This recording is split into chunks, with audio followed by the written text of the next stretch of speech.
This episode brought to you by Nomadic Research, built for the wild and forged in adversity.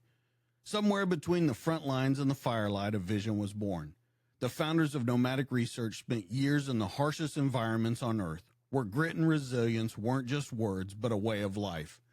They saw a need for gear that could handle anything, gear that wasn't just built, but built to last. From battlefields to backcountry trails, every piece of Nomadic Research gear is designed with one mission: unyielding performance for those who refuse to quit.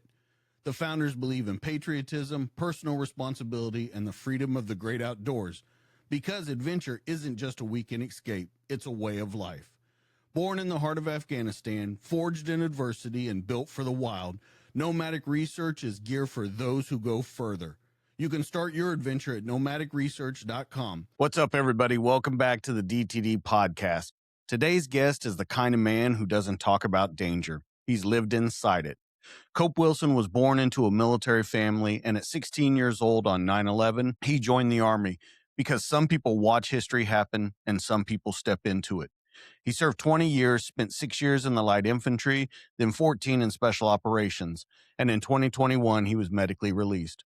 One of those endings that doesn't feel like an ending. It feels like getting shoved into a new life without a map. But here's the part that hit me. He didn't slow down. Since 2023, he's been working counter-poaching in African national parks, protecting wildlife, and operating in harsh terrain. That's in a world that most people can't even imagine. And when he's not doing that, he's a professional big game and fishing guide in Canada and the United States, a rodeo clown, a self-proclaimed uncooperative livestock enthusiast, and the director of the nonprofit FNV Ranch in Alberta. This episode isn't about a resume. It's about an identity, purpose, and what happens when the uniform comes off, but when the mission doesn't. This is Dynamic Tales Delivered. The mission ended, but the story didn't. Cope, welcome to the show. Thank you very much. I always get kind of goosebumps when I hear someone read back my thing, especially because you have like a movie narrator voice. I was like, I'd listen to that podcast. Who's that guy? All right. So let's get this started. Born into a military family, you had that background. 9/11 happens. You got to walk me through that. Joining the military at 16 on 9/11. What's going through your head? What's going through your parents' head? And what do you think that you're doing when you do this? That's a good question. So I did come from a military family. Both my mother and father had served. Both grandpas on both sides, and then a pair of uncles on my mother's side. So we kind of had come from a long line of lumberjacks and loggers and trappers and cowboys and ranchers and stuff that, whenever the balloon went up, whether that was Korea or World War II or whatever, all the men in my family down tools for a few years, went off and raised hell, and then came back. And it was almost just like it worked out that was my, but at 16, I didn't understand that. It wasn't until years later that I learned the richness of that legacy. Like I said, I was in Miss Lyons' grade 11 English class, and we wheeled one of the the old TVs used to have like in school. They wheeled that in and plugged it in, and you could be watching the towers fall. It almost looked like a movie. And at 16, like that, like you're just like if you're becoming of a man at that time in your life. And I was sitting in there in class next to some of my buddies. We all played on the rugby squad together, and we all just kind of walked out after lunch and down to the recruiting station. You know, when you talk about that and being 16 and you're kind of turning into a man there and you see that happen and it's like a movie to you. I want to think though, do you know, because I've talked to a lot of guys on the show where they talk about, I wanted to get revenge. I was angry at what happened to the United States and all of that. Do you think you understood that magnitude? Or, even further in that question, do you think you understood how long we were going to be there? Short answer is I don't think any person, any young person or any non-serving person could possibly understand the magnitude of what that was to have someone strike. And it wasn't even I'm Canadian. It wasn't even my country that got attacked. Uh, but to feel a very, very deep sense of like, we've got to do something, fellas, and, and help out our neighbor. And, at certainly no point did I reckon the GWAT would go like 20 plus years. That's wild. It's the longest standing armed conflict that Canada had ever been involved in ever. and at a very large scale too. So yeah. When you get there, when you join and you can finally, do your thing, you go into light infantry, so you're going to be boots on the ground at some point. You didn't take a job where you didn't think that you would be a part of it. When you get there, is it everything that you thought it was going to be? No, it wasn't. So the program that I had joined when I was a youngster, if you're still in high school, they have a program kind of like the National Guard or the Reserve down there in the States, whereby you go away and you do your training set when you graduate with your high school diploma. You can either go to college if your marks are good enough, they'll pay for that and you be an officer, or you can just switch and roll right into like a battalion or into a contract for whatever 5 years or something like that. And I made it to E5 pretty quick. In Canada, E5 is your front shop floor supervisor. You're an infantry section 2IC in charge, or 2IC of 8 guys. But my first deployment was did all my build-up training in '06 and went over very first of the year in '07. And after just graduating a couple years before. And I thought I was going to get into it. And I've tried to get into it, but they put me in a really kind of a corny position. I was like a gunner driver for combat logistics patrols in the Kabul area. And at that time, all the real action was down south in Kandahar province, not in regional command like RC Center or RC Capital, whatever the heck they called it. And I was bored. I was bored. I wanted to get amongst it. I think I was 20. I think I was 20 when I deployed, and I turned 21 on tour. I'm pretty sure. But yeah, I was chomping at the bit. I wanted more than that, and that was where I got to lay eyes for the first time on what the special operations community does. Did it kind of blow your mind when you see it in action for the first time in life? Because people, when you're growing up, you hear about that kind of stuff. When you join the military, you hear about it. But when you actually see it put into action, did it change the way you looked at those guys? Yes, absolutely. What it did is it humanized them, which I thought was really awesome because there was this real huge distance between the guy that I knew that I was, or at least the guy I thought I was, and then the pedestal I would put those guys on. I recall, I'm not going to name names or anything, but I know the guys now. One guy was kind of a bigger, heavier set guy, and he was playing Xbox in one of our welfare rooms, and the SF team lead guy came in and yelled at him for not doing something productive. And I was like, wow, these guys like to play Xbox too. That's kind of wild. The whole reason they were there was because the small camp that I was on was being set up as a venue where some guys would come in and conduct venue reconnaissance for our prime minister to come maybe a week later. So they were milling about with us, doing some route recce's and whatnot across the city. And so they were living in and amongst us. I was on a camp that had about 200 Brits and 17 Canadians just from the airport called Camp Suter. And when these SF guys showed up, it was kind of funny. One guy, and I'll never forget it. There was two instances. One's a big dude, long hair, big beard, all this other stuff. They called each other by their first names, and he's walking from the shower container housing unit, like the shower house, back over to his tent. We were living in these like Quonset kind of huts, and he locked his keys. He forgot his keys in there, so he's sitting there in a towel, naked, in flip flops, and it's the winter time in Kabul, which there's snow, it's cold, it's not warm. And he's trying to lift the sandbags up beside the door to crawl underneath. And I was like, wow, SF guys forget their keys sometimes too. It's just this really humanizing. And I was like, if that guy can do it, maybe I can do it. What do you think you learned in your first year that no one could have prepared you for? As an SF guy? No, just as you go in, you're a light infantry guy. What do you think on this deployment? What do you think that first year you learned that just no one could have told you about or made you feel like it? And I use this example a lot in law enforcement when I tell people you can't really understand it until you see it for yourself. So what do you think you learned in you know, Um, I learned from a couple not from a couple mentors. It just was apparent. And this isn't like I'll call it a humble brag or whatever, but I really kind of feel that I was like cut, stamped, milled, pressed, and assembled to be a soldier. It just, although there were some parts that felt very uncomfortable because that's just your life as a soldier, I really kind of like the universe showed me that was my lot in life because I was really good at it. well, and that's what I was going to ask you. What kind of soldier do you think you were? I mean, you a quiet professional, you a troublemaker, you an overachiever, and then throughout your career, does that kind of mold change? Yeah, I started out as like the gray man kind of thing, overachiever, which was particularly tough because the unit that I was in when I was a light infantry guy was actually a bilingual unit, and most of the guys I worked for were French, so I had to learn French while learning how to be in the army. which was, very French Foreign Legionish, but it was super weird. I was an overachiever certainly until about 2010. So I had a good run. Actually, that's a lie. I've had a pretty good run until about 2012. I was an overachiever, and that's when the troublemaker kind of shitbag started me come out. There's a saying, the show Breaking Bad.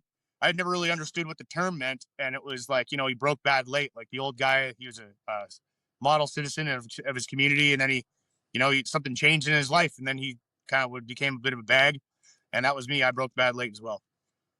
So what do you think it was that made that shift happen? Well, um, I, to be honest, I mean, I'm going to be really honest. I had suffered from a number of mental health issues that there was obviously a very big stigma about that at the time. And a lot of certainly our pay and then certainly our deployability was attached to our mental wellness. And so you can either go to the doctor and be honest and then run the risk of perhaps being taken off that tour with your buddies, or maybe they're going to remove your specialist pay for a while you have to go and do some mental health stuff or see doctor's appointments and all this other shit. Or you can just lie about it. And lying about it turned me into the kind of guy where I started medicating with drugs and alcohol. And just to kind of get by, still too afraid to kind of be honest. And I can kind of honestly say, like, if I had sought the help, maybe I would have lost out on a tour or two or something like that. But I didn't, and instead I just kind of burned it from both ends, and I rode it hard until it broke. So I got to ask then, because you say you can't go talk about it because that might pull you from the team. And a lot of guys say they self-medicate with pain medication or with alcohol or however it shows its face. But does it ever bother you when you think about, I'm doing this, destroying myself? That could end up in the long term making me lose out on even more deployments, or is that even a thought in your head? No, that was never really a thought in my head. To be honest, every time I hit a birthday, I was amazed I made it. And I did all my combat tours with the SF before I was 30 years old. And I was just absolutely flabbergasted that I even made it that far. I did my last combat tour was Iraq, and I kind of had this inkling that maybe I wasn't going to come home. I know a lot of guys say that, and it's kind of, I don't want to sound dramatic or anything, but it got to a point where I kind of knew the hell I had waiting back, like for me when I got home. And I remember laying in bed at night praying to catch a stray around and I can go out in some shit desert country with my buddies doing something I loved, because I was actually more afraid to come home. Did you ever say that to anybody? Not even guys that you worked with. Did you ever say that to family members? Did you ever reach out to someone and say, I would rather die in this shithole country than come back and face myself? No, I've shared that with doctors. Um, I've shared, like, I still to this day have, actually I was just on the chatting with them this morning, some very, very close buddies from my times in service that had a front row seat to watching me destroy myself physically and emotionally and mentally with substance and not quitting at work. And they've heard that. They've heard that. I don't know if they would remember it, because those are the kind of secrets you don't normally tell on a podcast. You don't reach out on the phone at 2 a.m. They're usually the kind of things that you share like by a campfire, well, after you've had a bottle of whiskey with your best friends. And so I don't even know if they even remember me saying that. Does that, when you think about that, does that bother you that you may have reached out and people didn't know, or is that just part of the game? You chalk it up. No, I did have one really lucky. His name's Jamie. Pardon me. Jamie Doogan was the last of the SF operator medics. Before him, every medic that went on the X had to go through the entire operator school. Now we have guys get some super high end medic training, and we just make them safe enough with like a shooting package, insert extract, give them some parachute calls and stuff, and they come out. So I did all my operator course with Jamie, and one night I had dummied a bottle of Zopiclone pills and a Crown Royal. Wrote a note to my mom and dad. It was in our spare bedroom. This is just a couple months before getting out. This is right around the time I got that message that, like, hey, by the way, you're going to be medically released. And I had no idea what I was going to do with my life. So I decided I would take matters in my own hands. And I don't know what I texted to Jamie, and I don't remember any of this because I had passed out. Probably would have died if not for Jamie, the medic, who called local law. He was actually, he was out of the state at the time, or out of the country. And he called local EMS, had him show up at my parents' door.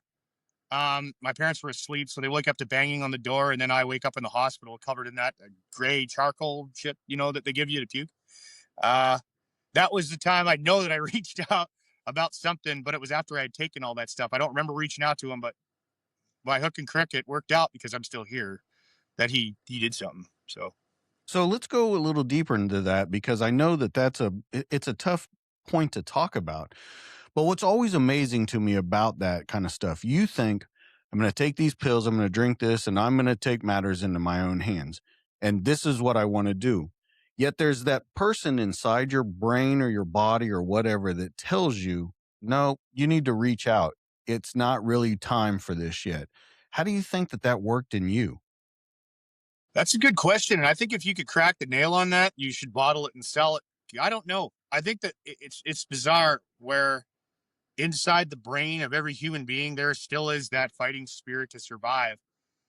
I've got lost obviously some friends over the years post service that have taken their lives, and in some of the most heinous ways that I can imagine. I mean, at that time I was like single, I didn't have children, I was unmarried, so I really didn't have the family nuclear unit to fall back on, except really my mom and my dad and my little brother. And I'm not, I'm pretty close to them.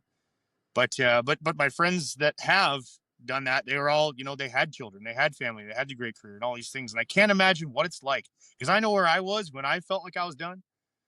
I can't imagine what it was like for them to feel like they were almost done when they still had all that great stuff in their life. And so I don't know. I don't know what's inside a human that makes it reach out for help. But if I could crack the nut on that, I would give it away for free because it'd be immoral to sell it. Well, so let's go even deeper into that. When you thought about that though, you talk about you don't know what these guys were thinking about when they have a whole family nuclear unit. What were you thinking about? And were you even thinking that this is going to permanently affect a lot of people, including yourself? But does that ever come across in your mind? At that time, I think by the time you get there, no, I don't reflect that much on it. But I have to say that waking up from that was the best thing that probably could have ever happened to me because instead of committing actual suicide, it forced me to commit professional suicide and actually walk into the doctor and be fucking straight up honest about everything that I was doing, everything I was drinking, everything drug that I was doing, all the pills and everything else. And it was only through committing professional suicide and being honest that I got that it kept me from actually committing like literal suicide. That was very, very challenging, a very interesting time. And it was a rocky road after that because all the crap in your life is still there. It just now you got to deal with it. And I guess maybe I was just being a coward and didn't want to deal with it. Didn't want to face the music. So let me ask you then, you go in there and you talk to this person for the first time and you commit, as you call it, career suicide. How's it feel? How's it feel to say those words when they start to spill out of your mouth? Yeah, I had two instances kind of like that. The first one was when I first started going to get help. I've been in a like I've been seeking therapy every 7 to 14 days ish, mostly on the phone, in some facsimile since 2012. The first time I did it, I was supposed to go out on some field X, and it was right after a tour, and and I walk into my sergeant major's office. He's like, I got a coffee in my hand. I'm supposed to be in the bush in like 20 minutes. I got campaign on, a ball cap, my Garmin's on, and my field equipment. I was like, hey, boss, can we talk for a sec? He's like, yeah, what's up? He's like, can I have that ops position that you're talking about? Kind of like staying in, Monday to Friday, Monday to Friday. He's like, yeah, why? He's like, because I don't give a fuck about this job anymore. And it's like one of those things you tell your sergeant major you could never take back. That was the first time. It was obviously that was much more mild. The next time was going in and talking to the doc who'd been following my case. She's not actually a doctor. She's a registered nurse. Following my case throughout my time, mental health wise, and I don't know if she knew I was lying, or I don't know if she knew that I was trying to play the game just enough to get deployed again, or just enough to go on that next trip, or maybe be considered for promotion or get a course or something. But at that point, all that stuff went out the window. I didn't give a shit about any of that anymore. I was like, this is going to kill me if I don't do something, if I don't actually tell these people the truth. And it was very liberating. It was terrifying because now everybody knew. Now everybody's going to know. And yeah. So what do you think you were more scared of whenever everybody knows and your story's out there in front of everyone? Did you think that they weren't going to think that you were cut out for that job? Or did you worry that they thought you were never cut out for that job? I think the answer would be neither. I think it was just like a lot of us.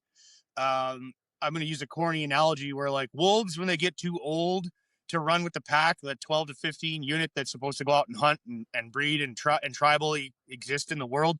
When the ones get too old, they don't just wake up one day and they're dead. They fall out on a run when they're chasing down an elk or a caribou or something. They'll look behind them one day and they're like, Cope's gone.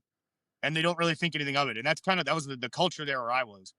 I don't think anybody would have thought that maybe I was never cut out for it, or maybe I couldn't hack it anymore, that kind of thing. I don't know if I was ever built to hack it. I just, like everybody else, I just got up every day and did it. But I was okay. I was like, I'm done, dude. Like, there's no way I can keep doing this, or it will kill me, and not in the way I wanted to do. You know. So does that hurt when you know that you're just going to go and people are going to be like, well, he's gone, and just keep moving on with the mission? Does that hurt inside you knowing how much of yourself that you gave to that job? Not at all. Not one bit. Actually, that was one of the things. I remember when there was a buddy of mine, we're still close. He got out maybe a year before I did, and I was on my way to go drop my bag for something. I was going away. I knew he was getting out. He's smoking cigarettes. He started putting on weight. He's wearing civilian attire outside the regimental orderly room. And I know he's going through his out process to be gone forever. And I was like, oh man, I got to go see Royce. I got to say bye, but I got to pick up maps from Geo, and then I got to drop my bag off. I got to get my guns through customs tags, and then I'll come back and say hi. And when I came back, he was already gone. And it reminded me the beauty of the machine. My job when I run off the back of the helicopter, if I take a round in the face, my buddies are going to do two things. They're going to grab my ammo. They're probably going to take my water, and they're going to keep going, because that's the beauty of the machine. And I got to be a part of it. And they would expect me to do the same if they had taken a round in the face. And the fact that it continued on without me, it's like sticking your hand in a bucket of water. The second you remove your hand from it, although your hand might have been in there and held a place at a time, as soon as they're gone, it gets backfilled. And that it has to be like that in order for it to be as effective as it is. And so I don't hold any personal grudge about any of it. I actually get very impersonal about much of my my time. Like I was never personally affected by, like, the Taliban or ISIS that tried to kill me, the ones that killed my buddies, the unit when it, like, I look at my friends now who still are very personally afflicted to, oh man, that time the sergeant major screwed me over back in 2012, and they're still not over it. They still aren't over it. Like, we got a big 20-year reunion coming up, and there's guys that won't go because, well, what if so-and-so was there and that guy was a jerk to me back in 07 on a tour? It's like, shut up, dude. No one fucking cares. It's not personal. The guy was just doing his job. What do you think that you got wrong about special ops before you joined and before you did it? And when you go through this question, I want to go a little deeper and say, in that, when you got it wrong, is that part of the start of the breakdown and going bad? I would say the thing that I got wrong is that I thought that they were infallible. I thought that they, like SF guys that I looked up to, and still look up to, I didn't think they dealt with things like heartbreak and divorce, and I knew that they did, but I never saw that. I thought that there was like some shield over top of them where things didn't affect them, and that's certainly not the case. Moving forward, I think it was once I recognized that I was like in and amongst peers, like once I actually found my way into the club of guys that I'd respected from when I was a junior guy, like into the halls of and the annals of SF history. I started to realize that I did have a place that I deserved there, and that we are fallible, that we do make mistakes, and the only way that we get through that is by trying harder and relying on your pals, and honestly, it sounds corny, but like doing your best. And sometimes your best isn't good enough. I'm sorry, if you can't take out your pistol and bang a gong at 7 yards with a 2.26 with no light on it in 1.75 seconds, then you don't get to be there. I love that there was a standard, and all you had to do was meet it, and you were in. And I say that's very simplistically. That's all it takes. But yeah, it told you if you were good enough or not. And when I started failing, my first thing to go was my physical fitness, like just like body sores. I wasn't taking the time in the gym I should have been, which also snowballed and screwed up my mental health. That was very challenging. And then I started getting the fear. I started getting afraid.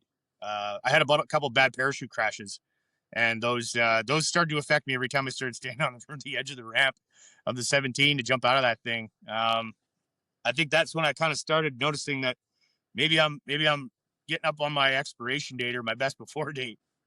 I got to ask you though, when you're doing that, when you're going through all of that, and you do say it very simplistically that, this is the standard, this is what you have to do. But I think that affects on the backside. It is a very good thing to have in there to make sure that you have the right people there. Where I think it Oh, goes yeah. wrong is when guys like you or other guys, in the law enforcement community or whatever, they get out and there's no immediate gratification of you're good enough to do this, you did it right, you did it wrong. And that's where they kind of get lost on the outside world. Oh, yeah. I I struggle with that a lot. My subspecialty when I was an SF guy was joint terminal attack control, and I was really good at that. For some reason, it came very, very naturally to me. Killed a lot of bad guys doing that job, and for me to go from being a crazy overachiever into a world where I'm terrible at everything, it was like, wait a minute, I'm not. I know I'm not stupid. I know I'm not a wimp, and I know that when I put my mind to stuff, I generally achieve. And I'm doing all those things now, and it's not as easy as it was when I was like, you know, 22 on selection or 21 on selection. And that bugged me a lot. I was like, what the hell am I going to do with my life? But also that was also me, despite having had to face adversity, because like no matter what, when you're like running low on water and food and it's dark and you're extremely tired, that's adversity. I never really, I never really kind of had a feeling that I wasn't gonna get it. I've never had a feeling we weren't gonna win this gunfight. Never really had a feeling that I don't know how to explain it. It's more challenging now, and I realize I've never had to fucking put this much work into stuff, and that bothers. Maybe I'm lazy. I don't know, but that's challenging for me. Okay. So when you do get out and you start doing what's the first immediate thing you do when you get out? Like for work, for getting back out in the world, what are you doing? Oh, um, the first thing I did, I don't think I spent more than 4 weeks hanging around that garrison town. I wasn't allowed to live in housing anymore. Um, and I was always talking about going out west. I knew that in order for me to transition into being a civilian, I was going to have to take that military pendulum or the pendulum of me and swing it as far the other way I could. So I was laying in bed one morning in my parents' spare bedroom at like, geez, I think I was 36. Yeah, I was 36 years old, sleeping in my mom's spare bedroom. And my mom comes in and kicks the bedpost. She used to have to wake me up with like a broomstick because I would get up and like karate chop the air. I would wake up all messed up. And she's like, "Hey, did you get your keys?" And I was like, "Yeah, why? Do I got to move the car? What's up, mom?" She's like, "Do you have your passport?" And I'm like, "Yeah." And then my mom looks at me. I'll never forget it. She's like, "What the fuck are you still doing here then?" And I'm like, "You're right." I got up. I packed everything I had in that little room. I got in my truck and I drove to the Pacific till I stopped seeing snow, which was at that time the Pacific Ocean. So it was about 8 days to drive there.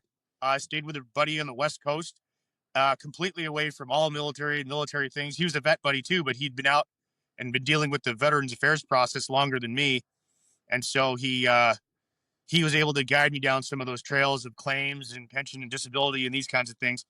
So he was kind of my mentor in that regard. And I took up fly fishing and enjoyed a couple months. It was like, yeah, about until early summer. I just stayed out there and just was a retired guy.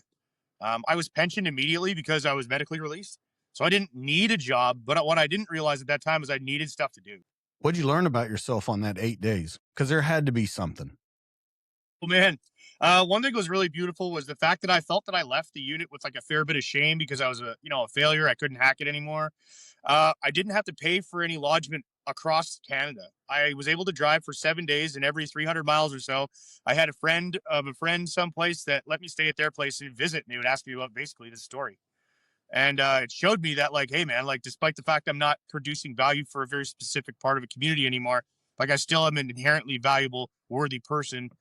And there was also this crazy immense sense that I haven't let go of yet of absolute freedom. And that is wild, man. Like I'm in a 2019 Toyota Tacoma that has like 300,000 miles on it. And this thing has carried me to all over the place. It was like my freedom ride. And yeah.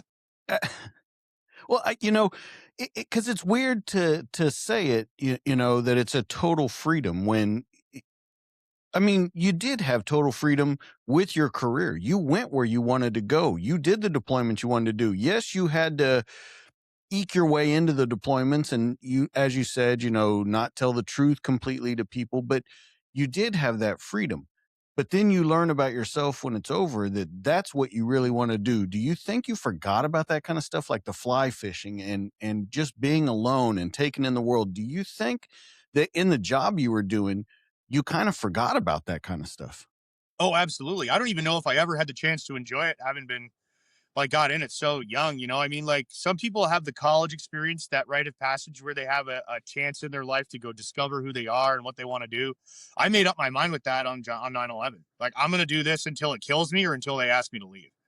And that was, although that's freedom of choice. So yes, I had the choice to do that, and honestly, I had the choice to leave whenever I wanted. So if I chose to, I felt like I didn't know anything else. I knew that they were like those guys are like my family, but the sense of freedom that was different. Like I am now my own command team, and I go anywhere I want, and I do whatever I want, and I get to pick the types of jobs that interest me, that kind of fill my cup, and that's why I kind of I did take a number of I did have a lot of friends and programs and things that there's offered to vets post service that really helped shine the X200 Surefire flashlight on that.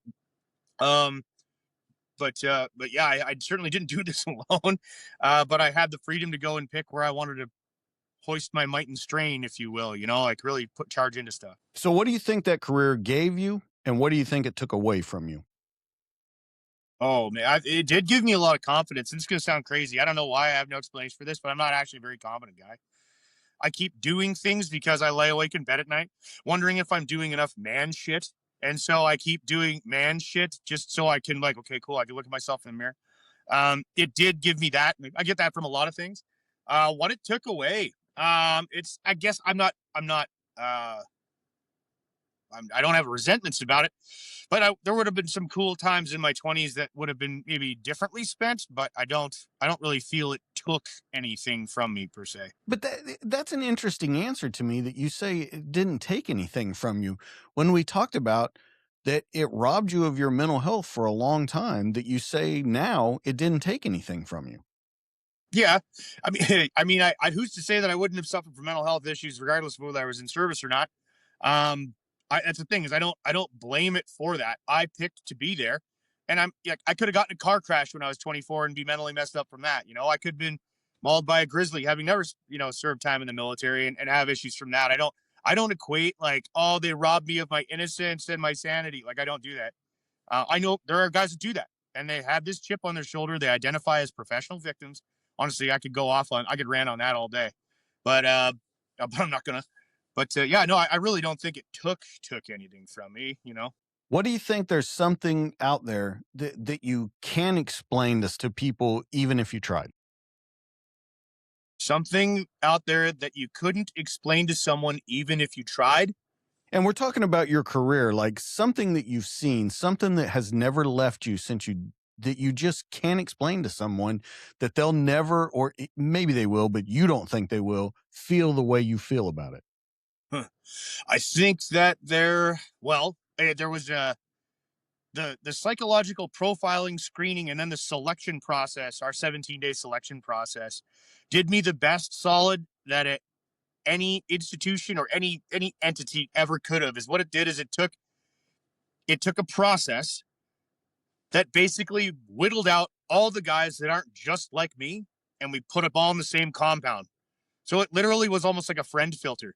You walk through the place and you get along with pretty much everybody, and there's a sense of belonging in that is unlike anything. I don't know. I've never played American football in Texas in college, and it's probably in there in those locker rooms too. But there's something about being a part of something bigger than you at a very specific time. And some of those times you look around the room, and I was wondering like how many of these guys are going to be here in the next year, and from one reason or another, and just being a part. There were pretty magic moments like that. I can't explain the sense of belonging that it brought to us. And that was what I was going to ask next. When you leave, what's the hardest part of leaving? Is it the brotherhood? Is it the mission? Is it the identity? What is it that's the hardest about stepping away from it? Um, Elements for me, because I still have lots of pals and we still talk all the time. It gave me the hardest part. Well, it's kind of a mixed blessing because it was the best thing that it gave me leaving was the fact that it gave me license to go out into the world and to unlearn all the things that made me what might be technically classified as a sociopath, to now I get to go and experience the world through the eyes of childlike wonder. It gave me that. But that's also the hardest thing, because now as 40, I'm 40 now, and I get to go around learning things like a kid for the first time. I get to learn how to do things like cry, and how to be sweet to like animals again, and take care of things. There was some challenging stuff, like I don't have someone sending me an email or a sergeant major telling me I have to go get my dental done. Like that was kind of nice, because they tell you when to go to the doctor, when to get your teeth checked. Um, they make sure you get paid all the time, and if you don't, like there's a guy there to sort that for you. I was immensely supported throughout all phases of my career, and now I'm my own support net with like admin support. That sucks because I'm terrible at it. But yeah, that's kind of, I think that'd be my answer. Who do you think showed up for you and surprised you by disappearing? Uh, my parents. Um, my parents. My dad was a contractor. He was an old EOD guy, and he although they're there in kind of they're there virtually for me a lot. I thought that when I moved out to the west that they'd be more keen to kind of come out and spend more time with me. Obviously, they've known me the longest than anyone has on the planet. They had a front row seat, but I kind of felt like my family. I know they're busy and they got family things that they're doing. I've had a real heck of a time trying to get my mom and dad to come to the place that saved my soul, which is the Rocky Mountains, and that actually that fucking hurts, man. Why do you think that is? Uh, I don't know. I think it's maybe because they feel I should go out there and do that. I guess I look at it as a failure of myself, because I have not communicated to them how important this place is to me, and enough to the point where like we should go see our boy. And I know that I probably don't have a lot of time left with him. I know that I experienced a lot of junk in that town, because like I said, my dad lived and worked in the same base I did. So did my brother. My brother was the SF guy as well. And I just wish that they would take a little bit of time out of their life and come and see the thing that saved me after they did. So what would you say to them then? You said you didn't explain to them. What would you say to them to make them feel that to come there? I have told them that. I've told them that in our like family group chat. I've told them that on the phone. I think I just need to keep pressing it and being the greasy wheel. I've told them it exactly like that. Like, I really want you guys verbally. I really want you guys to come and see the place that saved my bacon. And and they're like, yeah, that sounds great. We'll look at it next summer, and they don't. Like, mom, did you get a passport yet? Like, no, I've got to work at the. And I'm not hacking on my parents. I just, like, if I could ask them to do one fucking thing, like my one Christmas miracle would be buy a plane. Like, I'll pay for it. I'll pay for all of it. Just come out and visit me. Come and see this place. Come catch a trout. Come meet my horse. You know what I mean? Like, do that. Come meet my friends out here. And because they're kind of feeling like they are my family now. So if they would come out, first off, how long has it been since you've actually seen them? I saw them. I saw them for a couple days about 3 years ago. How often do you talk to them? Well, I'm on a family group chat with my mom and dad. We share funny dad jokes and stuff all the time. Things like that. I call my mom once a week. I mean, that's what makes it hard for me to understand then that that they don't come out and see you and understand that kind of stuff, especially since you talk to them. I could understand it if it was a quote unquote bad breakup whenever you moved out there and it was, they were get the fuck out of our house and all those kind of things, but Yeah, no, it doesn't sound like that. So that's what makes it so interesting to me that that's a thing that's happening right now. yeah. It was actually kind of funny. It was when I drove out here. I don't know what they were expecting me to do or whatever, right? I don't think hell that I didn't even know what I was expecting to do. But once I kind of I Forrest Gumped my way into the Western world, and and even was like last year, my mom we were talking, and she's like, "When are you coming home from your little trip?" I was like, "Mom, it's been like 5, 6 years. Like, I'm not on a little trip. I live out here now." She just kind of thought or felt that it was maybe just some temporary thing. Um, yeah. You answered it differently though, because you just said it's not a little trip. When was it that you realized, yeah, this isn't a trip? This is me now. Gosh, I That's a good. So before, hey, that's a good question. So before I went down to like Montana and did a horse program down there, before I started working in the Western world, I was living on Vancouver Island, which is like, very Seattle, granola, all this stuff. I wore headbands a lot, and I was like, I don't know if this place is for me either. So I drove back out into the Rockies and swapped it all in for a cowboy hat type deal. But I guess I kind of knew that around the time I first got to soak my boots in the Pacific Ocean, I was like, that's it. Like I looked at the peace and serenity that I got out of the Pacific Northwest streams and the rainforest and the trout stream, the trout ponds and that kind of stuff. I was like, this place feels good. Like there's something in the water and there's something in the iron ore deposits in these mountains. It makes my body feel good. It makes my heart feel good. I think I should stay here. And I decided to do that. Do you feel, I guess I would have to ask, do you feel alone? I spend about 95% of my time alone, and I consider myself a social introvert, where I like being around people, but I don't necessarily want to talk to them all the time. I was actually discussing this the other day. I've got some very dear friends here that are going through a lot in their family. Like I said, I'm unmarried. I don't have a girlfriend. I've been a girlfriend 3 years. I don't have kids. So I am, by classical philosophical definition, very alone. Um, but I've never felt more alone than, say, laying in bed next to a girlfriend who I knew I was never going to marry, or I felt secretly hated me. There's way more alone that I felt in the world than driving around in a truck with no home. Uh, I felt worse, but I don't. I'm just kind of used to it. I'm not booing about it. I do feel pretty alone sometimes, yeah, but I've got great friends. I just feel there's something else out there for me. I'm just not sure what it is yet. So I got to ask you then, do you ever feel, because you're at 40 now, Yeah. do you ever worry that, let's say you never end up with the family, you never end up with the wife or the kids or anything like that? Do you ever worry about, I don't know if it would be legacy or whatever, but do you ever worry like when you're gone, your story's gone? Yes, like I know what you mean. Yeah, kind of like bloodlines. Like I'm the firstborn son to like a long line of knuckle dragging pipe hitters, and that's cool to me. I think it ought to be moved along. I don't know if I can have children. I believe in miracles. I believe in God, and I have a personal relationship with Jesus Christ. And I believe that it's supposed to happen in and if and when it's supposed to happen. Like I said, I was married for about 6 years back in my early 20s, and we had a number of miscarriages. I don't even know if my swimmers work. So and not for my lack of trying or practice.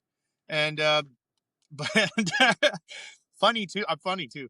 And but yeah, I and it's I don't know. I get to be kind of an uncle figure for a lot of kids. Like, we have kind of a tradition at work, or we had a tradition. I don't work there anymore, where like your buddy's children, they have to call you Uncle So and So, right? So it was like I get to be a role model for some youngsters. I get to watch them grow up. I remember when some of my friends' kids were born, and now they're driving them home. Now they're driving my buddies home from the bar, and I think that's really cool. I don't feel like I do feel it'd be cool to have mine.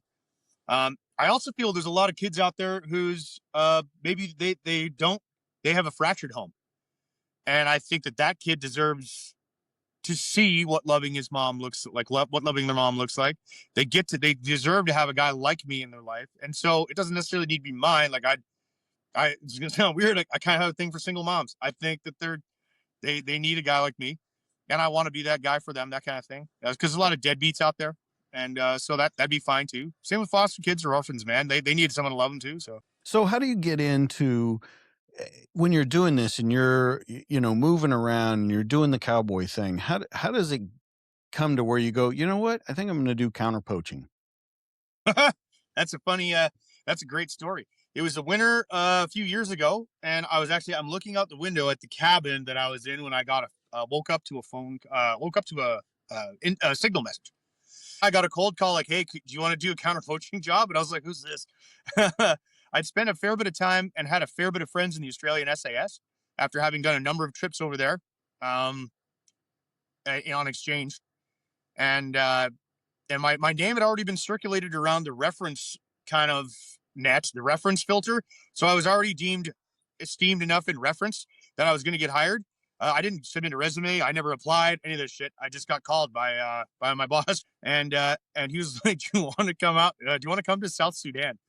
And at that time, I was doing nothing. It was like minus 40 sustained Celsius as the high for a few weeks. None of the trucks worked. And I was like, I'll definitely get the heck out of frozen northern Alberta for 67 days. But I have to renew my passport, so I need a little bit more than 10 days. And yeah, from the time I got the call to the time I was standing in a national park just outside of Juba was 14 days. What did you understand about anti-poaching before you did it? Because that's quite a jump. Okay, that's huge. Here's where we transitioned from a soldier to law enforcement. So I had seen or all the romantic. This is my plug. The romantic stuff that you see on the internet about anti-poaching, that is not what it's like. It's not white veterans driving around in pickup trucks shooting poor farmers who are trying to make a meal, right? It's not that. It's not wanton killing people because they want to shoot an elephant. It's not those things.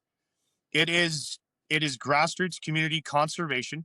It's very classical special warfare or SF style where you're rocking a partner force. You have to have local kind of buy-in from the elders that live and operate around the park.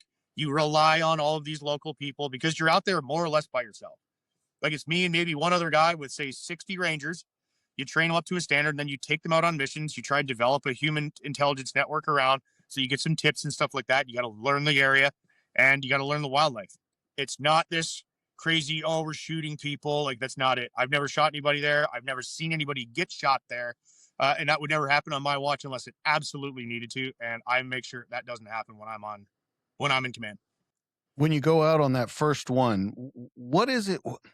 I guess the question for a lot of people would be, why is it so important? Because it was interesting how you said that when I very first asked you, and you said it's not just because someone wants to shoot an elephant or anything. So I think people from the outside world don't understand that, because you can literally take trips on safari to go hunt big game and all of those kind of things. So what separates those worlds out, and why is it so important for these anti-poaching operations? So, man, there's a lot of layers to that. If I have to ask you to reiterate portions of it, I might have to. So the first thing is that uh, anti-poaching is under the umbrella of conservation. Hunting, professional hunting, safaris, whether it's photo or hunt safaris or any game viewing, that is also under the guise of conservation and tourism. Obviously, we need tourism in these areas, so we build a little bit of park infrastructure. We've got some animals that you can come and take pictures of. We've got other animals, if the biologists and the guys that keep track of these things, like, yeah, I mean, we can ethically, morally, and sustainably harvest 10 kudu out of this game hunting block. So we'll get some guy. Say we got a couple gentlemen from Texas, and their thing is that they want to go on a boys trip and harvest a kudu, and they're willing to pay a lot of money for it. That money generated in most cases, in some countries and in most parks, generally stays within the conservation umbrella of that park that they're supporting. So it does sound bizarre that then we have, for example, an elephant. No, not an elephant. A lion's the best example. A lion, we can predict and we can track how many times a lion's going to breed. We're going to project. We can basically predict within to about a season or about 4 to 6 months the end life cycle of that lion. So at the end of that lion's life cycle, why wouldn't we? And now that lion's no one's gonna kill it. It might get beat up by a younger lion. It's gonna lay there in the sun and it's gonna suffocate and die of dehydration or starve to death because there's no teeth left in its head. Or we can have a guy come over and he's gonna pay us $225,000, for example, and he's gonna go hunt the lion. And then that $225,000 goes into buying better boots for the counter-poaching rangers. It's going to go into buying better helicopter parts so that we can track the other lions to keep them out of trouble. It's going to go into collars for elephants. It's going to go into a rhino reintegration program. And so these things, they all do help. So hunting is a part of conservation. So what's the mission feel like really day to day? Not the highlight reel, the real slog of it, doing this job. Absolutely, man. So your counter poaching day starts. That's a great question, man. My counter poaching day starts without an alarm, because everywhere I've ever been on the continent, if you're not up by 4:30 in the morning because it's really hot or because the bugs and the birds and everything, you don't need an alarm clock there. The sun and the animals, they tell you when to wake up. And you get up and maybe you have a tea, and then you meet your ranger force that you're over there training and planning. that you're training and operating with. You meet them and you do a bit of PT with them. You teach them combatives. You might teach them a bit of striking. You teach them holds as any law enforcement officer ought to know. Or maybe you play soccer with them once a week just to kind of maintain that camaraderie. Send them off to breakfast. Our breakfast is always very, very simple. It's quite simple food. Some parks support us with maybe a little bit better quality food than others, but you can be guaranteed to get a couple pieces of toast. You might get a piece of bacon or two, and some days breakfast is some days it's just tea and toast. We got a training schedule for the day. Maybe this morning we're going to cover off on some medical training. Then we're going to go do some medical scenarios. And then maybe we'll incorporate some other types of stuff. So we have complex scenario. That's the way that these guys learn. These education standard in these countries is not what we would expect or understand it to be if we were from the West. So say, for example, these guys, they don't speak English. Maybe they don't even speak Portuguese or French or Swahili or some of the big ones. So you're working through a translator, and they learn by doing. So you can teach them some stuff in a classroom, but it's only until they start taking apart the radio and putting the radio back together, or applying a tourniquet properly, and how to send a report and return for, say, a medical casualty evacuation back to their operations room. You mash all that stuff into a scenario, and then you'll run that, and you'll run it again in the nighttime, and after your dinner kind of thing. You could do that for about, depends on the length of the contract or the course that we're teaching. But that's a kind of a pretty standard day. And at the end of the day, you make a pot of coffee, you prep your lessons for the next day, you jump on the internet and you jump on the Starlink and you write some notes on how your students did that day so you can write a big report for the deserving client at the end of it. And that's like a kind of day in counter-poaching. That's usually, and then about after the 4-week mark or so, depending on the needs of the park and the threat level and that kind of thing, they go operational ready. So now we're going to go and we're going to practice, say, arrest techniques. We're going to do some dry arrest techniques by land, and then we're going to go out and actually do an operation where we do some patrolling, and maybe we'll actually have to arrest a real live poacher. So we cover down on the big stuff like marksmanship, medical training, communications. We teach them conservation. We teach them laws of armed conflict, human rights, use of force. Those are the really big ticket items, and we build scenarios for those guys and that. And we try to task tailor their training programs to what they're most likely to experience in the environment in which they operate. So I want to kind of understand how you balance conservation, because that's what you mainly focus on is conservation, local communities, but the countries that you're in and where you're working, there's a real opportunity and a real chance for an armed conflict to happen. And like you said, you're operating under different rules than you were in combat. So how do you balance all of those things now? Because you're under a totally different set of rules. Absolutely. And those are some of the questions, the requests for info, RFIs, that I ask about specific regions. I have been doing this job for 3 years. I've never been to the same park area twice, and they're all very different. The client is usually, the way that works is a country will hire an NGO to administer or build infrastructure or basically set up a park with the hopes that they'll be able to transfer the administration and the running, the business of that park over to local nationals once it's kind of set up, and mentor them through that process, and then kind of go hands off so they can run and sustain it for themselves. And so each of the clients are different. There's big name clients all over the world that you could Google that do these kinds of things, and they all have very different rules for how they want us to teach and that kind of thing. So that's also an additional complexing layer. It's not easy. And then like at the end of the day, you are at the mercy of their legal system. So if I screw up as a law enforcement officer, I'm still bound and will be prosecuted as such if I make a mistake. So yeah, it's a lot on your mind, but it is very classic special warfare. That's my favorite part about it is it's not just some 4-year boot Marine over there riding around thumping heads. It's not. It's super complex and it's super layered. And you don't get through it without making friends with your rangers, the people that run the park, and the usually the wildlife services and the village elders that live around you. If you want to go in there and be a jerk and not make friends and not learn how to support these guys, you are not going to do well. What do you think the most intense moment that you've seen? Okay, I was thinking about this one, and this is not standard. This is not a standard moment. We were doing in one particular park there was a couple kind of mainstream poaching activities that were taking place, but one of them was illegal logging. So these guys they would come into the park area, they would chop down trees and then burn the tree to make charcoal, bag up that charcoal, drive it to the city to sell it. And that's because these folks don't have electricity or gas, propane stuff to cook their food, so they buy charcoal so they can make their suppers and stuff. So anyway, you're not allowed to cut the wood in the park. So we go out there, and they come in these camps. They're static camps. It's not like a guy's running in and he's shooting an Impala and throwing it on a bike and driving it away. These guys move in and they clear cut sections. So we kind of know where they are. And we were using an aircraft to spot where these camps were. It was about 20 miles from our camp. We had rucked in on foot, and it was a ground force of we had about 65 guys, and then myself and another counter-poaching operator. And we got word of another camp kind of just maybe a few hundred yards away. So I grabbed a platoon worth of guys, about 30, and I'm moving under the direction of the aircraft we had on station. He would just fly over the camp and say, "Mark," and I could talk to him on the radio. So I knew I would just look in the trees up and see the airplane, and I would walk in the direction of the airplane every time it said "Mark." That's how I could find this thing, because I had no maps, I had no nothing. But yeah. And as I put my guys in a 2 up, 1 back formation, so I've got 10 guys up to my front right, 10 guys up my front left, and we're in elephant grass, so I could kind of just see the inside guy. And I knew, because we taught them all field formations, they're very professional. They come from a warrior culture, but they care about the land, and they're not there to kill people either. But they don't like poachers, and I get why.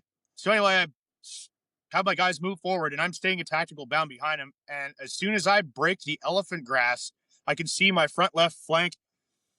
All of my guys have decided, under their own volition, and this is not a thing we teach, but they decided to fix bayonets. And I was like, well, I guess I'm leading a bayonet charge now.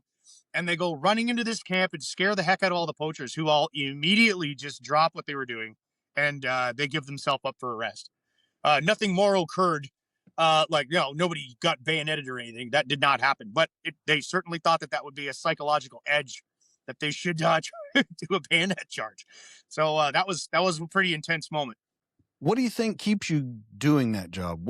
What makes it worth it? Because let's compare the two. Let's compare combat, working for your country's government, and then working for a country that is not yours, that you have no direct really affiliation to. And if things were to be poached, it's not going to long-term affect you. So how do you do that? What makes you want to keep doing that? Because you have no stake in the game. You're right. I do it for incredibly selfish reasons. One, because I love the adventure. I have an immense romantic attachment to the American West. Like the Lewis and Clark, John Coulter, and Daniel Boone, and all these old frontiersmen that made these countries great. And when I ride in the Rockies, I get a little bit of a sense of that. But because they were contending with things like dangerous game, they were contending with warring and native factions and all these things. The closest I've felt to being an actual frontiersman is in Africa, where all those things still exist. And it harkens back to, because Africa hasn't changed, obviously it hasn't changed that much in a long time, but there are elements of humanity there that I don't get to see in the West. I look at, for example, sitting on the back of a pickup truck, and there's a bunch of kids in the park, and they're playing soccer they don't have any shoes, and there's no leather left on the soccer ball, and their smiles are genuine. And I don't know the joy that kid feels, but I know that I probably have never felt that level of joy in my life, but I get to witness it. I get to witness some heinous things that people do to each other, but I also get to witness some really, really special things too. And the majesty of the land, and how, it's going to sound crazy, because I only go to dangerous places in Africa. It's not like I'm going to really nice spots. I get to go to some of the crazy dangerous spots and still find humanity and compassion there. And it's easy to lose that when you're waiting in line or in traffic, pissed off at everybody around you because you want to get home from work and your wife's nagging at you and your boss is a dick. Over there, that all goes away. That all goes away. I've traded all of my problem sets I enjoy here in the West. I trade them for life or death, and I trade them for the majesty and the potential to maybe go out like a goddamn legend. So here's what I want to ask you then, and I want you to think really hard about this answer. Let's compare that guy that was sleeping in Iraq or Afghanistan when you said, I'd rather a bullet just take me out here, and the guy that's there sleeping in Africa doing anti-poaching, how's that guy different? And what are you thinking about now? Because it's pretty much the same situation. You're in an armed conflict. You're putting your life at risk. But I have to feel that you feel differently about yourself and about life now.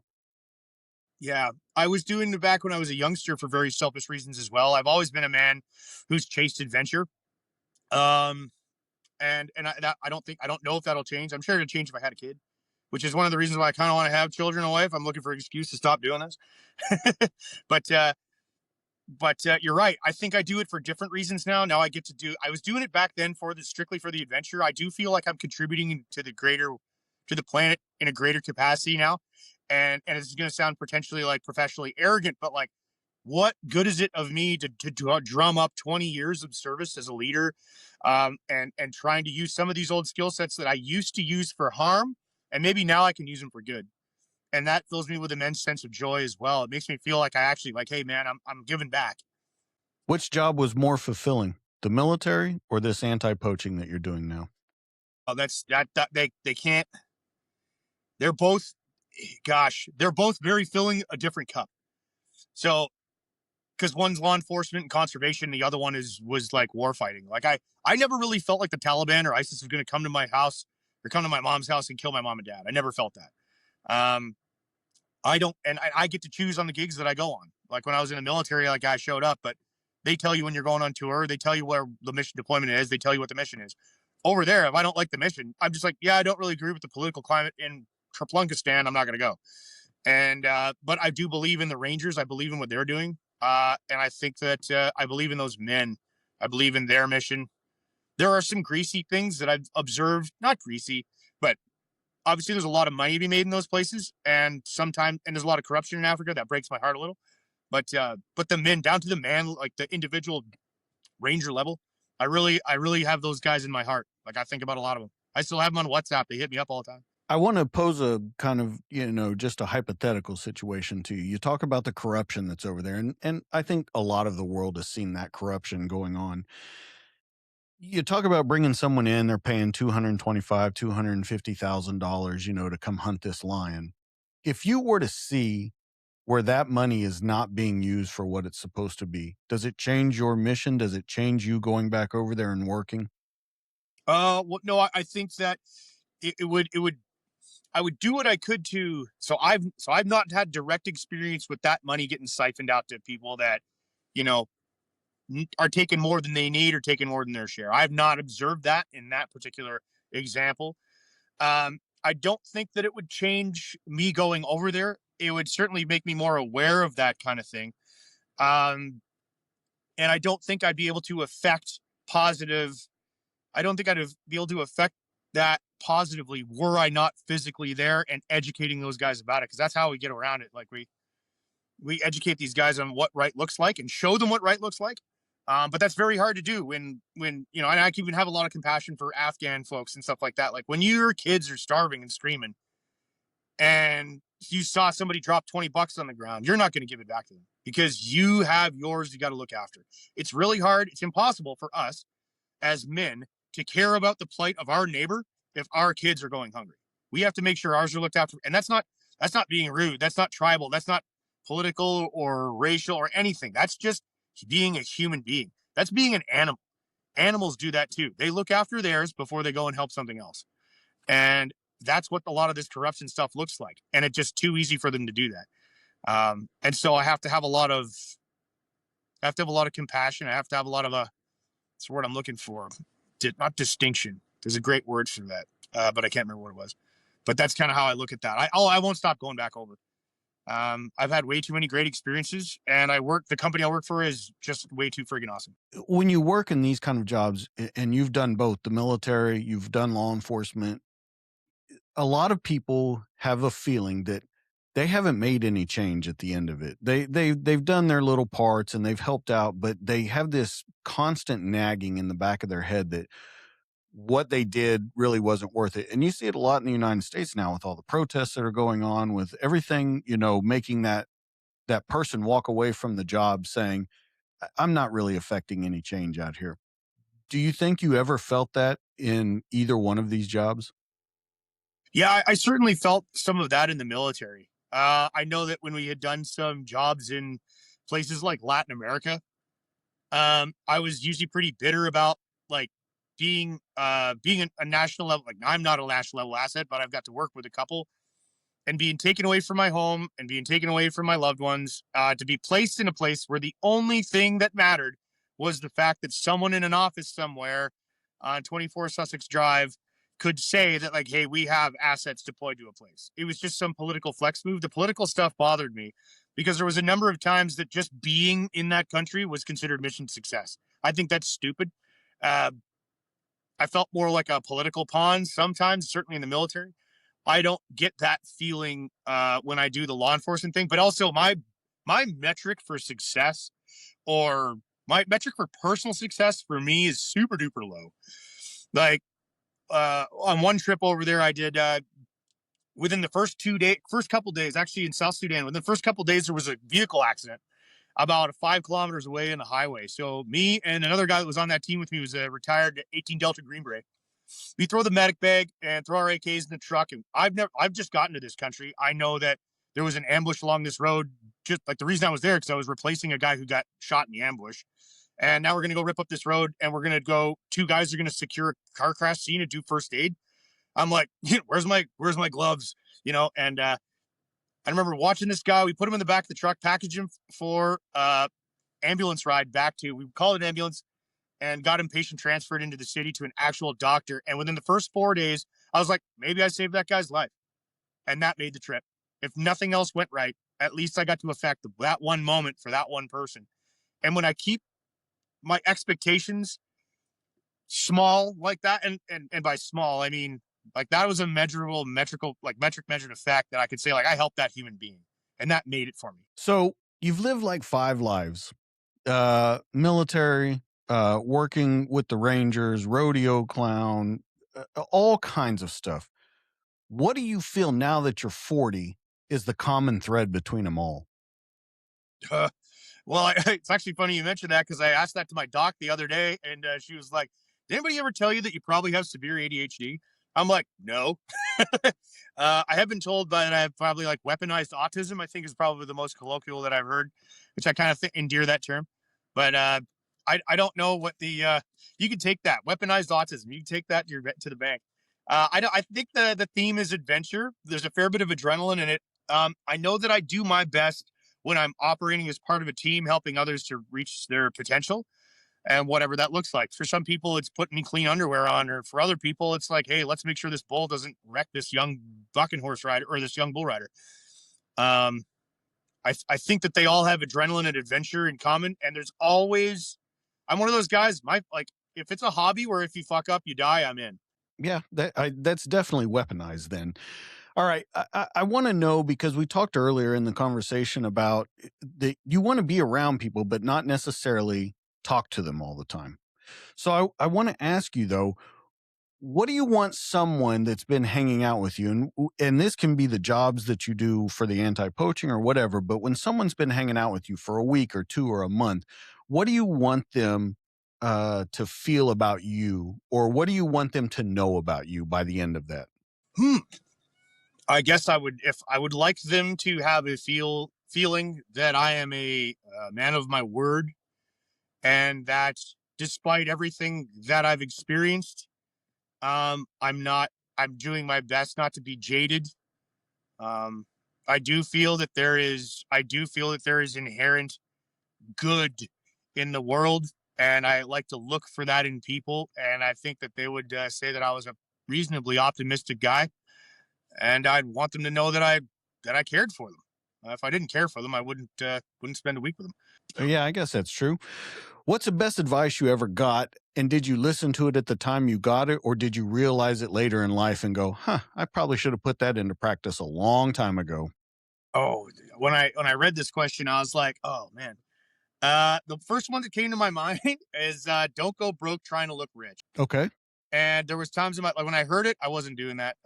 Even though I don't have like a lavish place or anything. I've got modest things, but and I do enjoy the finer things in life for sure. But I probably I would probably be a little bit different setup if I had been more prudent with my finances. I'm a little bit embarrassed where that sits. It's not terrible, but I certainly, I certainly make some stupid calls with money, like a lot of dudes do. Like, hey, I bought a new gun or whatever. But that's some of the best advice I ever got was don't go broke trying to look rich. All right. We got to kind of start wrapping this up. And I want to ask you, what's the mission now? What, not the job title, not where you're going. What's the mission in life now? My life mission is to continue to seek out experiences that allow me to look at the world through the eyes of a kid. That's still it. I still get pretty choked up at sunsets. I mean, I'm looking at a mountain range right now, man, and there isn't a time I drive into them. I'm probably ready to drive in there this afternoon and I get choked up. There's just some beauty about it. And letting that do to me what I've always wanted it to do, but I felt like I couldn't because I was supposed to be some hard ass soldier guy all the time. I don't subscribe to that anymore, and I'll continue to advocate for emotional literacy in men's mental health, and that's kind of why I fired up and spent a lot of time on this nonprofit stuff with my friends. We're taking people in the backcountry and trying to change lives right here at home, and give them experiences that might change the trajectory of their life like it did for me. Well, let's talk about the nonprofit and how not only what is it and what you're doing, but how people can help you out in that. So I'm a director of a nonprofit called FNV Ranch. FNV stands for Facta Non Verba, which is an old unit motto. And it translates out of Latin to deeds, not words. It's what you do. It's not so much what we say, it's how we do it and what we do. It's how we live our life, not the life we talk about. And I think that I embody that. A few years ago, my bacon was absolutely saved on a very challenging 41-day equine program specific for combat vets down in Montana. And I wanted to be able to export that and do something similar to it on a smaller scale and hopefully have other guys experience and have maybe change the trajectory of their life. Because I was pretty hopeless guy sometimes. And it gave me a new sense of purpose. It gave me a new lifestyle and a community that I could fit into and grow in. And that's what we're doing. We take vets up into the high country in Alberta. We bring a doctor up there with us. We eat some good food. We stay clean. We'll do some cold plunges. And they just get to experience and have a front row seat to the majesty of the country that their friends died protecting. That so few people get to see. And a lot and that strikes a chord with some of these guys. It's hard work. You're working with these animals, and they are windows to your soul. If you're a mess, they will let you know. And they teach us a lot about ourselves. And that's the FNV program. Our pilot went off a couple of years ago. Last year, we ran 2 classes with great success here locally in the Albertan Rocky Mountains. And this year, we've got enough students for 4 classes, and we've got 3 on the books already. And we might end up with the funding for the 4th class. So that 4th class, it's an 11-day experience all in, including flights, and it helps a lot of guys. So if we had a little bit of extra help with that, we might be able to help more people. So that's the game plan. So how do people help support it then? How do they make that 4th class happen? Right now, we're looking at donations. It's to the tune to. So what we do is we hire a third-party outfitter that comes with all the pack stock and leases and boxes and everything else. So we basically buy these trips from them, and then we tailor them into ours. It's to the tune of between about 250 to 350 bucks a day, depending on which outfit we go to have each one of those guys go on a trip. So a trip for 8 of us to go, the facilitators, the doctor, all that shit, is to the tune of about $30,000. And so we've got the first couple trips covered down on, but we need help on the next one. We've got some fundraising stuff coming in, and I'll provide you a QR code and a flyer if they feel like, if they could donate a bit of money to get, even if it's like I can pay for one guy's one day, or maybe I can pay for his flight, or I'll donate my air miles or something like that. It doesn't need to be just money. It can be air mile donations, a big one. Getting guys here and getting them on the plane is a challenge too. So I'll provide a QR code that'll bring us to our website. And a flyer I'll attach with in an email to you. If you could punch that up, that'd be helpful for us a lot. 100%. All right. So we need to kind of touch base on one other thing. And I want to know who you are as a person now. You've seen all of this. We've talked about your whole career, your whole life. We've talked about the nonprofit. Who are you now? And, we talked about what's the mission now, but I really want to know who you are now. Are you different from that guy? Are you the same guy? Or do you think that you'll never change who you are? That's a great question. I get afraid of that question because what happens if I finally get everything I've ever wanted in life and I can't let something go and it sabotages the other pieces? So I worry about that. So I guess there's parts of me. Who am I? I'm I'm afraid to let myself down. I am afraid to let my friends down. I am less afraid of living a life not well lived. I'm not afraid of that. I believe I've got that covered on down on. Um, and I'm just a regular guy who got the privilege, who got the chance to do some pretty extraordinary things and gets to do some pretty extraordinary things, and that there is nothing special about me. And I really like that. I like that I'm just a normal guy out there who gets to just live in the world, and I get to make that look like whatever I want it to, and so can anybody. You know, all those things that we think keep us from doing something we really want, they don't actually exist outside our head. And I know that if I believed that they existed outside my head, I would never have done half the stuff. So I'm now a guy who gets to I'm a guy who gets to do this, and but and figure it out, and have the courage to be bad at it long enough for the sake of maybe someday getting good at it. Well, your story is amazing. I'm so happy that Todd put us together. And you know, even our first time that we met, we were sending messages back and forth. I think you were in the bush at the time in Africa, and we were I was, sending voice messages back and forth to each yeah. other just to kind of try and set up the date. But your story is amazing. I love the way you look at life now. I love how you've turned this into kind of your own movie. You know, you talk about the old west and you talk about the majesty and everything, and you've turned your life really into that, and it's simply amazing. And I love the things that you're doing, and I'm so honored that you came on the show. I want to know where people can find you, though, and let's talk about the social media, specifically Instagram, and where people can go look at more of what you're posting out there. Yeah, Insta. So I've got a bunch of buddies who are in social media, like Instagram influencers. I'm not. I don't really profess to be. I don't know it well enough, and I'm okay with that. But I do enjoy Instagram. I curate it very, very specifically to the things I find motivational, and I make sure that I don't see any of the stuff on there that would wreck my day, or that I think is bad for us to consume. But it's my favorite. I get all kinds of people reach out all the time, like, "Hey, how do I get into this or that?" And I'll talk to them like a real human being. And Instagram is the best way to get a hold of me with that stuff. It's at Cope_Wilson, and it's an open one. If you don't want to follow, that's cool. And there's lots of cool pictures. I like to post pictures of stuff that I get to do. Some of them are corny. Some of the photography's not that good, but that's where you can get a hold of me. Man, once again, thank you so much for coming on here. Guys, you know where you can find Cope. Let's talk about where you can find me. Let's start out with Facebook. You can find me at the DTD Podcast. On Instagram, you can find me at the DTD_podcast. And on YouTube, where all these conversations are in video form, it's the DTD Podcast, Dynamic Tales Delivered. But your one-stop shop, dtdpodcast.net. That's what it's going to be. That's going to have your pictures, your stories, some of the blogs that we're doing, everything that's happening with the show and what we're doing going forward. I need you to go by there, dtdpodcast.net. Make sure you share, like, subscribe, be a friend, tell a friend, all of those kind of crazy things. Make sure you do those. Next week, I'm traveling out, and it brings up our sponsor of the show, Nomadic Research. Stay mobile. I am headed to Chicago to meet up with Hoot and the guys at Nomadic Research. We're going to shoot a couple of episodes while we're there, and we're going to kind of look at the future of what Nomadic Research is going to be doing.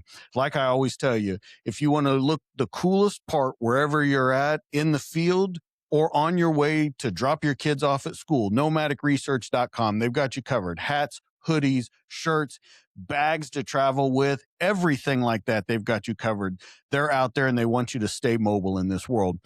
Guys, that's going to be it for this show. Make sure you stop by my sponsors. Make sure you stop by my websites. That's Cope. I'm DJ. This has been the show. We'll catch you guys on the next one. See you later.